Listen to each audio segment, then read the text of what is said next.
Selamat bergabung Pak Menteri, Pak Andrinov. Assalamualaikum Pak Ketum.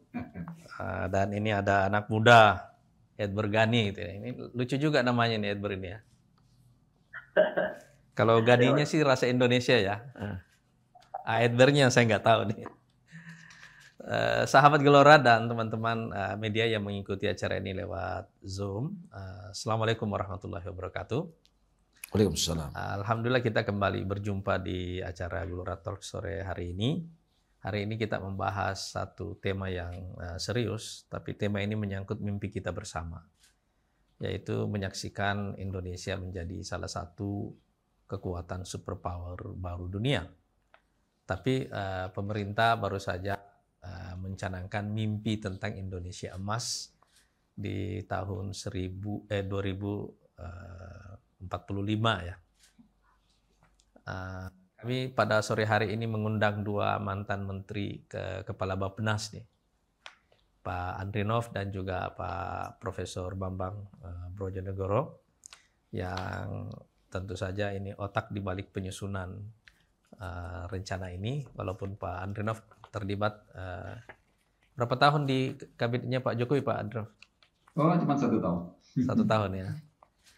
Tapi beliau ada di awal periode Pak Jokowi dan tentu mengerti arah perjuangan Pak Jokowi.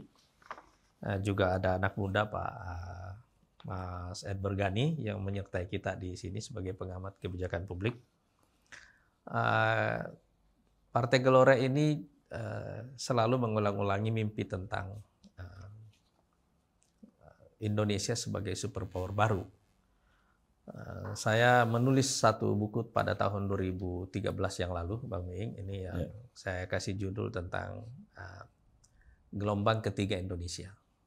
Yang saya maksud gelombang ketiga ini adalah arah sejarah baru Indonesia, di mana saya mengasumsikan berdasarkan bacaan saya terhadap sejarah bahwa kita sudah melewati 2 gelombang besar dalam sejarah kita. Yang pertama adalah menjadi Indonesia. Dalam satu proses panjang kita sebagai entitas sosial dan politik, akhirnya kita di masa yang panjang ratusan tahun berada dalam penjajahan dan dalam satu sistem politik dan sosial yang fragile, yang rapuh, karena kita ada di bawah jajahan. Akhirnya kita berhasil merdeka pada tahun 45 dan punya satu identitas namanya Indonesia. Tapi setelah itu kita masuk di gelombang kedua, yaitu berjibaku, bergulat bagaimana menjadi negara bangsa baru yang modern dan kuat. Saya kira pengalaman kita di masa Orde Lama, Orde Baru, dan juga Orde Reformasi ini membuat kita sampai pada satu kesimpulan bahwa menjadi negara modern yang kuat itu maknanya adalah bahwa kita menjadi negara yang demokratis tapi juga makmur. Jadi saya kira pertarungan kita di masa Orde Lama, Orde Baru ini adalah mencari keseimbangan maksimum antara demokrasi dan kesejahteraan. Tapi sekarang ini kita sudah melampaui periode itu dan kita seharusnya memasuki satu tahapan sejarah baru. Ini yang selalu saya sebut sebagai arah baru Indonesia. Ini yang saya maksud dengan gelombang ketiga Indonesia, bahwa kita seharusnya sekarang ini membutuhkan satu ruh nasionalisme baru yang menggait kita, membimbing kita sebagai bangsa, menyatukan seluruh energi kita untuk sampai ke sana. Tapi ketika pemerintah mencanangkan Indonesia Emas tahun 45, saya juga dapat pertanyaan banyak itu, Bang Miing. Sebenarnya tahun 45 ini kan adalah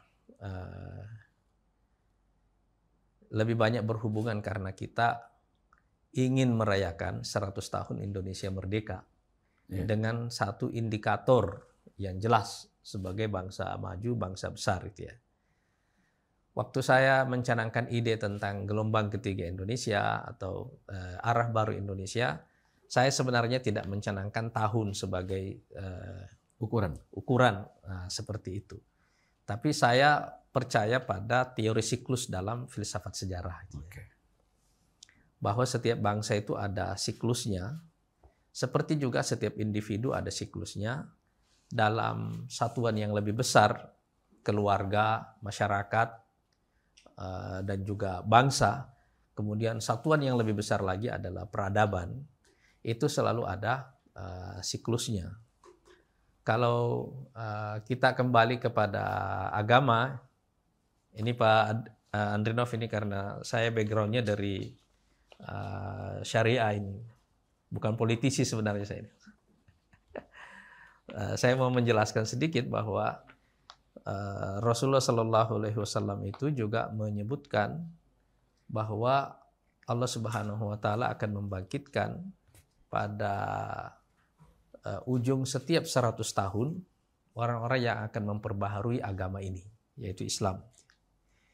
Jadi ini adalah wahyu bahwa angka 100 tahun itu adalah satu siklus pembaharuan dalam pemikiran keagamaan. Tapi Rasulullah SAW juga mengatakan dalam hadisnya yang lain, al-khilafatu fi ummati salasuna aman. Khilafah dalam tubuh umatku ini, maksudnya nanti khulafa Rasyidin itu akan berlangsung 30 tahun.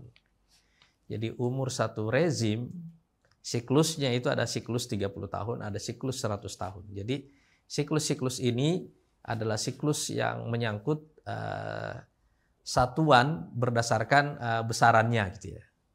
Kalau ukurannya adalah rezim, maksudnya rezim itu adalah satu set ide, gagasan, sistem yang diterapkan oleh satu generasi kepemimpinan, satu tren kepemimpinan dalam satu masa, itu ini biasanya 20-30 tahun dan seterusnya gitu ya. Tapi kalau skalanya peradaban lebih besar lagi, itu biasanya angkanya seratusan tahun gitu. Dalam teknologi kita juga membaca siklus itu. Misalnya Kondrativ ini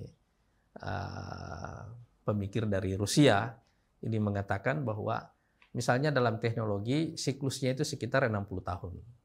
Jadi pada setiap satu putaran 60 tahun akan ada teknologi-teknologi baru atau satu set generasi teknologi baru yang begitu diintegrasi dalam sistem politik, ekonomi, dan sosial kita, itu akan mengubah arah sejarah manusia.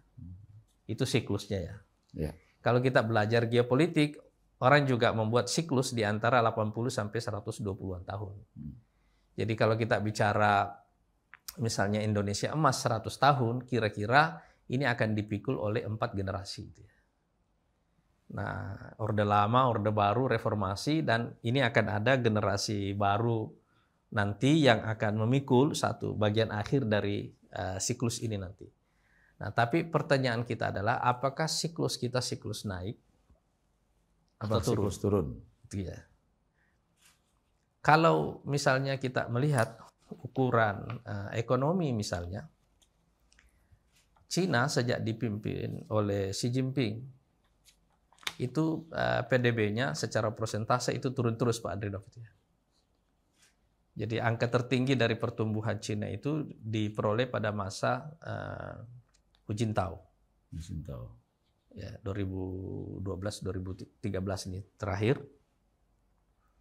Mereka pernah mencapai angka kalau nggak salah 11 apa 12-13% ya di angka itu. Tapi sejak Xi Jinping ini turun, tetapi kalau kita melihat Cina justru masuk ke dalam sekarang ini secara global justru semakin powerful gitu ya.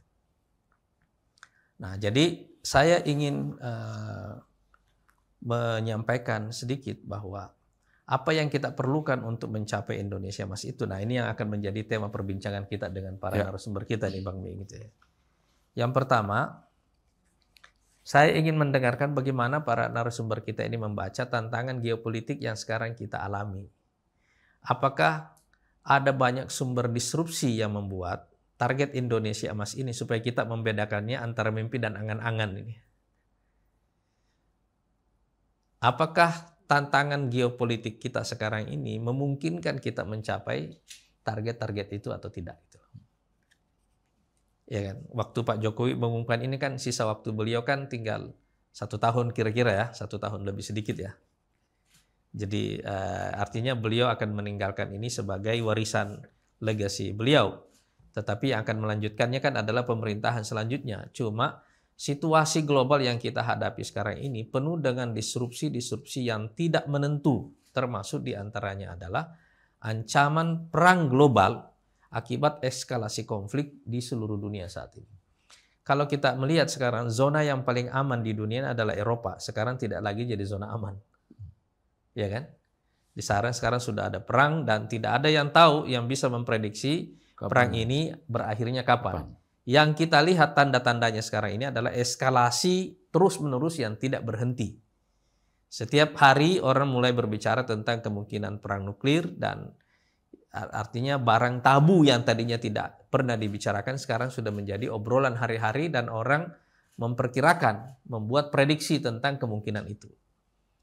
Walaupun semua orang berpikir bahwa perang nuklir itu pada akhirnya adalah seperti pilihan kiamat bagi semua pihak, tapi yang namanya perang dunia itu tidak pernah benar-benar bisa diprediksi secara fix gitu ya. Karena faktor-faktor yang memicunya, kalau kita lihat perang dunia pertama, perang dunia kedua, dan seterusnya. Tetapi pada setiap satu putaran perang seperti ini, itu selalu ada kekuatan baru lahir dan selalu ada kekuatan lama yang hilang. Di perang dunia kedua misalnya kita lihat, Ottoman hilang, Tsar Rusia hilang, Austro-Hungaria hilang, banyak kerajaan, banyak imperium yang hilang di situ kan. Di perang dunia kedua, tadi perang dunia pertama ya, perang dunia kedua kita melihat bagaimana Inggris dan Prancis mulai surut dan muncul kekuatan baru namanya Amerika. Bersama dengan Uni Soviet, dua pemenang utama dalam perang dunia kedua ini. Tapi setelah tahun 90-an kan Uni Soviet runtuh bertahan satu sistem. Artinya begini, dalam kurun waktu kira-kira 70-80 tahun terakhir ini kita menyaksikan tatanan dunia ini beralih dari setelah perang dunia kedua ya. Dari bipolar di masa perang dingin, unipolar di masa setelah runtuhnya Uni Soviet, dan sekarang ini apakah kita sedang mengarah ke multipolar dan seterusnya akibat konflik global ini kita tidak pernah tahu. Tapi saya ingin kita mencoba membaca situasi global ini dalam perspektif apakah itu tidak menjadi hambatan bagi kita mencapai target Indonesia Emas kita tahun 45. Itu satu.